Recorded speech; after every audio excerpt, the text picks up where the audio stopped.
There's a new trend every week, a new product everyone seems to need, a new style everyone seems to be wearing, a new thing going viral that everyone seems to be talking about. And most people feel it, that small pull, that quiet voice that says, should I be doing that too? Should I have that? Am I missing something? But then there are some people who just don't feel it. They scroll past the viral product without a second thought. They hear about the latest craze and feel genuinely indifferent, not because they're trying to be different, not because they're making a statement. They just don't care. And if that sounds like you, you've probably been asked, how are you not tempted by that? Don't you feel like you're missing out? Today we're going to answer that question, not with opinions, but with psychology. Because the reason some people are immune to trends isn't random. It's rooted in something very specific about how their minds work. And understanding it might just change how you see yourself. Let's start with a concept called normative social influence. This is one of the most well-documented forces in social psychology. It describes our tendency to conform, to align our behavior, our choices, and even our opinions with the people around us. Not because we've thought it through and agreed, but simply because we don't want to be left out. We don't want to look out of place. We don't want to feel like we're on the outside of something everyone else seems to be part of. Normative social influence is why trends exist at all. When enough people adopt something, a product, a phrase, a behavior, it starts to feel like a norm. And once something feels like a norm, not participating in it starts to feel uncomfortable, almost like a social risk. This is not weakness. This is biology. Human beings are wired for belonging. For thousands of years, being part of the group was survival. Being excluded from the group was dangerous. So our brains evolved to be deeply sensitive to what other people are doing and to feel uneasy when we're out of step with them. Social media didn't create this instinct, but it turbocharged it.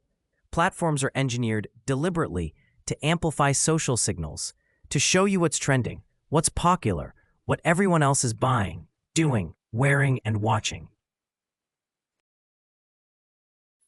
Every notification, every view count, every viral moment is feeding that ancient part of your brain that says, the group is doing this, shouldn't you be? So why doesn't it work on everyone? Why do some people sit in the middle of all that noise and feel nothing, no pull, no pressure, no fear of missing out? The answer comes down to where a person gets their sense of validation. Psychologists distinguish between two types of validation, external and internal. External validation means your sense of worth, identity, and belonging comes from outside of you, from other people's opinions, social signals, and fitting in with what's considered normal or popular. Internal validation means your sense of who you are comes from within, from your own values, your own experiences, your own definition of what matters. People who are highly trend-sensitive tend to rely more on external validation. Owning what's popular feels good because it signals belonging. It says, I'm part of this, I'm current, I'm accepted. The product or the trend isn't really the point. The social signal it sends is. People who are trend-independent tend to operate from a much stronger internal framework. Their identity isn't constructed from outside signals. It's built from their own history, their own relationships, their own sense of what has genuine meaning in their life. And because of that, a viral product carries no social weight for them. It's just a thing. And if that thing doesn't serve a real purpose in their life, they simply don't want it. This also explains the difference in how these two groups experience FOMO, the fear of missing out. FOMO is not just a casual feeling. Research in psychology shows it's closely linked to unmet needs for belonging and social connection. When someone sees others enjoying an experience or owning something they don't have, it can trigger a genuine sense of social anxiety, a fear that they're falling behind, being excluded, or becoming irrelevant. For trend-independent people, this mechanism is quieter. It's not that they never feel FOMO about anything, but their fear of missing out is rarely triggered by what's popular on a screen. It's more likely triggered by things with real personal meaning, a conversation they weren't part of, a moment with people they love, an opportunity that aligns with their actual goals. In other words, their fear of missing out is anchored to their real life, not to a curated version of what life is supposed to look like online. And this brings us to one of the most defining characteristics of people who don't follow trends. They value function over image. When most people make a purchase decision, especially for visible items, clothes, cars, gadgets, home decor, there are two layers to the decision. There's the functional layer. Does this actually do what I need it to do? And there's the image layer. What does this say about me to other people? For a lot of people, the image layer is dominant, not because they're shallow, but because their self-image is partially constructed through the lens of how others perceive them. And in a world of constant digital visibility, that lens has become more powerful than ever. Trend-independent people tend to weight these two layers very differently. For them, the functional question is primary. Does this serve a real purpose in my life? Does it solve a real problem? Does it align with something I actually value? If yes, great. If not, it doesn't matter how popular it is. The image layer either doesn't register or it registers much more quietly. Their self-image isn't built from what they own or what they're seen participating in. It's built from their actual experiences, their relationships, their work, their values, things that exist largely offline and largely independent of what anyone else is doing.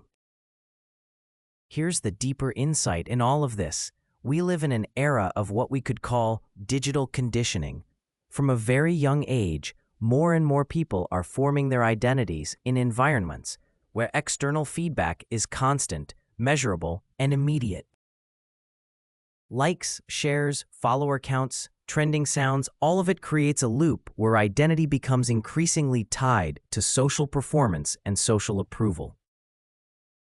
People who grew up with less of that conditioning or who develop strong internal frameworks early in life, often through close relationships, clear values, or meaningful personal experiences, tend to have a sense of self that is less dependent on external input.